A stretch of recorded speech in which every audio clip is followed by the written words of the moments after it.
Good morning, dear students. Hope you all are doing well. Today, in this video, I am going to explain the Unit 6 from your GK books. So, here is Unit 6, and in this unit, we will read about the language and literature. And chapter of our discussion are quotes, the epics, languages of writers, and famous autobiographies. Okay, dear students, before starting the discussion, I want to clear one thing. In your syllabus it is clearly mentioned that paper will come from the any part of the chapter and in any format. Okay, so please take care that and read according to that. बच्चा इस बार मैं आपको PDF भी provide नहीं करूँगी। आपको videos अच्छे से देखने और खुद अपने क्वेश्चंस और क्वेश्चंस मार्क करने और देखना है कि कौन सा क्वेश्चन कैसे आ सकता है। So here is the first chapter of our discussion, that is quotes. The first question is here, what are quotes? Quotes are the inspiring words said or written by great persons. Okay, means quotes are the inspiring words. Inspiring words are those which can inspire others, or these are said or written by the great persons. Quotes हैं वो inspiring words हैं जो दूसरों को inspire कर सकते हैं और वो कहे और लिखे जाते हैं ग्रेट पर्सनैलिटी से, and they give us an idea of their knowledge. वो क्या करते हैं, हमें उनसे उनके नॉलेज के बारे में पता चलता है कि उन्हें किस फील्ड में कितनी नॉलेज है। ठीक है, so quotes are the inspiring words said और written by a great person, and what is the importance of quotes? They give us an idea of their knowledge. Okay, read the following quotations and name the people who quoted them. You may use clue box. बच्चा यहाँ पे हमें quotes दिए हुए हैं और हमने वहाँ पे उन पर्सनस के नेम लिखने हैं जिन्होंने वो कोट्स दिए हैं। ठीक है, the first one is a government of the people by the people and for the people. It means ऐसी गवर्नमेंट, ऐसी सरकार जो लोगों के लिए हो, लोगों के द्वारा चुनी गई हो, और जो उसके रिप्रेजेंटेटिव हो वो भी लोगों के बीच से ही चुने गए हों। ठीक है, so this quote is given by the Abraham Lincoln. ठीक है, जो इंडिया की गवर्नमेंट है वो क्या है? Government of the people, by the people and for the people. जो हमारी गवर्नमेंट है उसको चूज़ भी हम करते हैं, उसके रिप्रेजेंटेटिव भी हम में से होते हैं और उनका काम भी हमारे लिए ही होता है। Second one is God help those who helps themselves. इसका मीनिंग है भगवान भी उनकी हेल्प करता है जो अपनी हेल्प खुद करते हैं। ठीक है, and this quote is given by the Aesop. Third one is play the game in the spirit of the game. इसका मीनिंग है कि आपको जो गेम है उसको गेम की स्पिरिट में ही खेलना चाहिए। इट मीन्स आप जब गेम खेलते हो तो आपको गेम के पूरे रूल्स एंड रेगुलेशंस को फॉलो करना चाहिए। ये नहीं कि आप अपनी जीत के लिए सभी रूल्स एंड रेगुलेशन को ब्रेक करो और अपनी टीम मेंबर के साथ और दूसरी टीम मेंबर के साथ बुरा बिहेव करो। सो इसलिए जब भी आप कोई भी गेम खेलो तो उसके पूरे रूल्स एंड रेगुलेशन फॉलो करते हुए उसको गेम की स्पिरिट के साथ ही खेलो। ये कोट दिया है जवाहरलाल नेहरू ने। Fourth one is I am restless, I thirst for the distant the far away. It means कि मैं रेस्टलेस हूँ, मुझे आराम नहीं है। क्यों आराम नहीं है? आई थर्स्ट, थर्स्ट मीन्स प्यास, मुझे प्यास है बहुत बहुत दूर की। ठीक है, this quote is given by the Rabindranath Tagore. Next one is my heart leaps up, the child is the father of a man. ठीक है, my heart leaps up means जहाँ पे वो जो राइटर है वो बता रहा है कि जब वो बचपन में रेनबो देखता था वो जैसे फील करता है आज बड़ा होने के बाद भी वो वैसे ही फील करता है, बिल्कुल उसकी फीलिंग्स चेंज नहीं हुई। सो इसलिए वो बोल रहा है the child is the father of a man. Means जो एक बच्चे का बिहेवियर होगा बड़ा होके भी उसका बिहेवियर वैसा ही रहेगा, उसके बिहेवियर में उसकी क्वालिटीज़ में चेंज नहीं आएगा। इसलिए वो बोल रहा है the child is the father of a man. So this quote is given by the William Wordsworth. Next one is truth and non violence are my god. Truth means सच्चाई, non violence means ahimsa, ahimsa means लड़ाई झगड़ा नहीं करना। Truth and non violence are my god. जो truth और non violence है वो मेरे भगवान हैं, ये किसने कहा है? This quote is given by the Mahatma Gandhi. Next is man is by nature A political animal. जो इंसान है वो अपने नेचर से एक पॉलिटिकल एनिमल है। ये कोट किसने दिया है? अरिस्टोटल ने। Next one is swaraj is my birthright and I will take it. Swaraj means freedom और आज़ादी। इसका मीनिंग है जो आज़ादी है वो मेरा बर्थ राइट है और मैं उसको लेके ही रहूँगा। This quote is given by the Bal Gangadhar Tilak. Next one is one small step for man a giant leap for mankind. इसका मीनिंग है कि अगर आप किसी इंसान के लिए कोई भी काम करते हो, उसकी तरफ कोई भी छोटा सा स्टेप लेते हो, लेकिन वो पूरी मैनकाइंड, पूरी मनुष्यता के लिए बहुत बड़ा कदम होगा। So this quote is given by the Neil Armstrong. Next one is give me blood I shall give you freedom. इसका मीनिंग है आप मुझे, ब्लड के मीनिंग होगा आज़ादी, कुर्बानी। आप मुझे कुर्बानी दो। आई शेल गिव यू फ्रीडम, मैं आपको आज़ादी दूंगा। ये किसने कोट किया है? सुभाष चंद्र बोस ने। Okay, the next chapter is the epics. The first question is here, what is epic?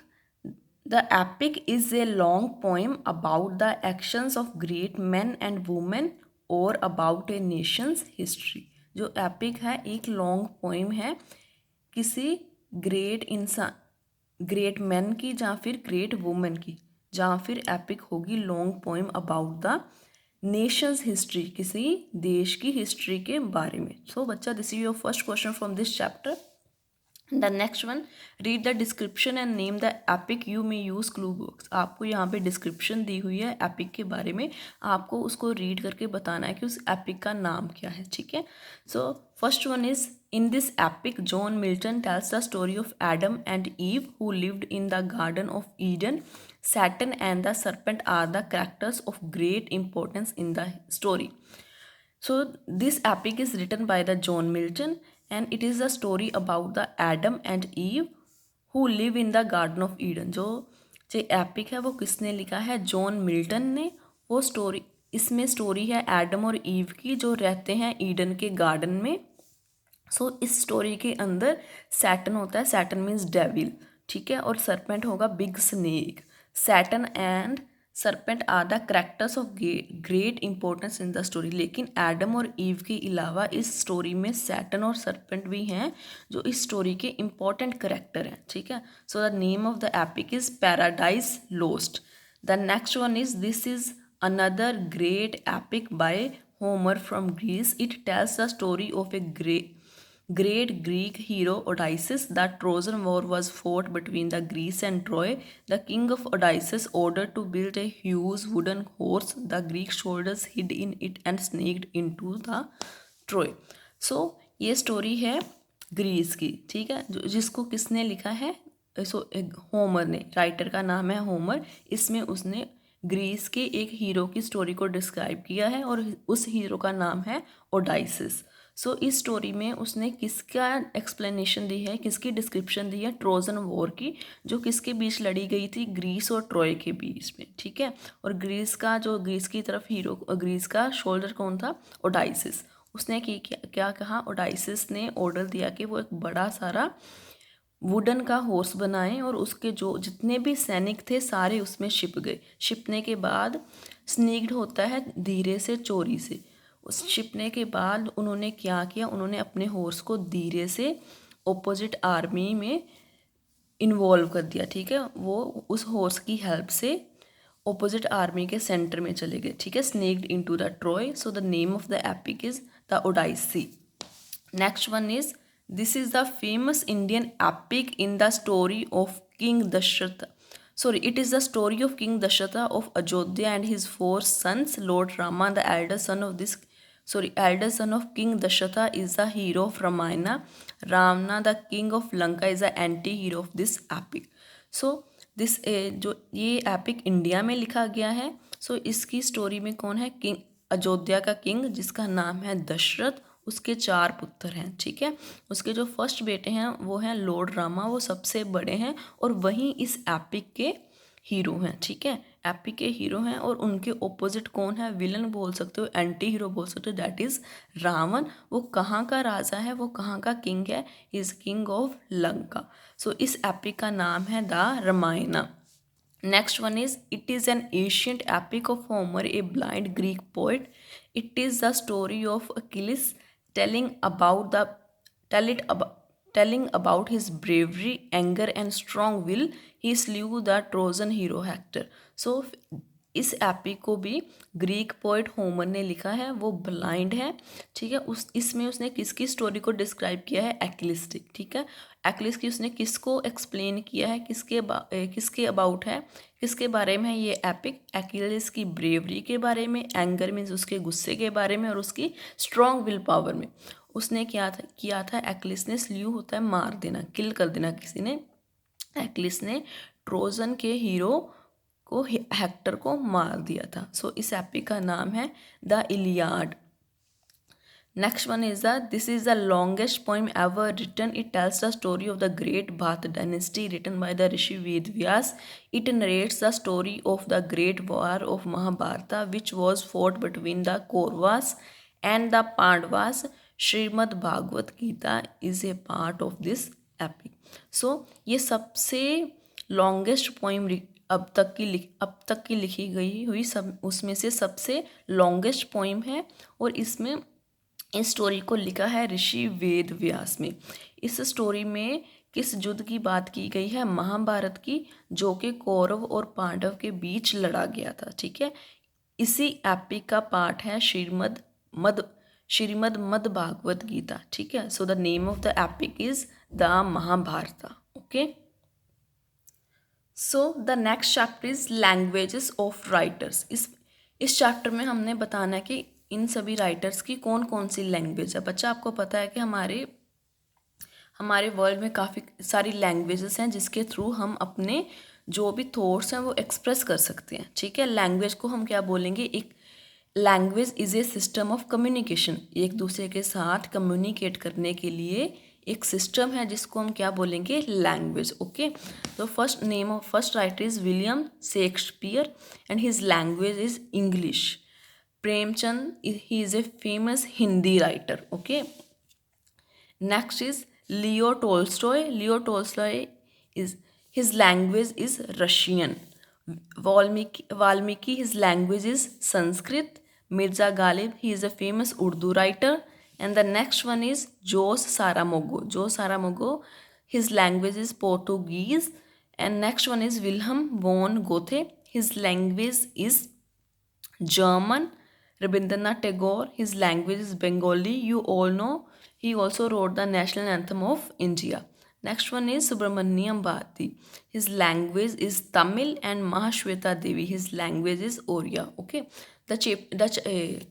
From this chapter, people will come in the matching form, and you may be asked to write the name of 5 writers with their languages. Okay. Next chapter is famous autobiographies. बच्चा इस chapter में हमने famous ऑटोग्राफीज के बारे में पढ़ना है, लेकिन the first question from this chapter is what is autobiography. So an autobiography is a book about the life of a person written by that person. So autobiography है एक पर्सन की लाइफ के बारे में जिसमें उसकी पूरी लाइफ को डिस्क्राइब किया होगा, ठीक है, और वो बुक उस पर्सन ने खुद लिखी होगी, तो that is autobiography. So the first one is long walk to freedom. So the first one is Long Walk to Freedom. So this is the autobiography of Nelson Mandela. Okay, Nelson Mandela was an African president. Okay, South African president, and he is a winner of Nobel Peace Prize also. The next is The Diary of a Jungle. This is an autobiography of Anne Frank. Next is Dreams from My Father. This is an autobiography of Barack Obama. Next one is Gandhi and autobiography. You can all identify this is an autobiography of Mahatma Gandhi. Next one is By God's Decree. Okay, decree means order or command. By God's order. ठीक है, so this is an autobiography of Kapil Dev. You all know Kapil Dev is a famous cricketer.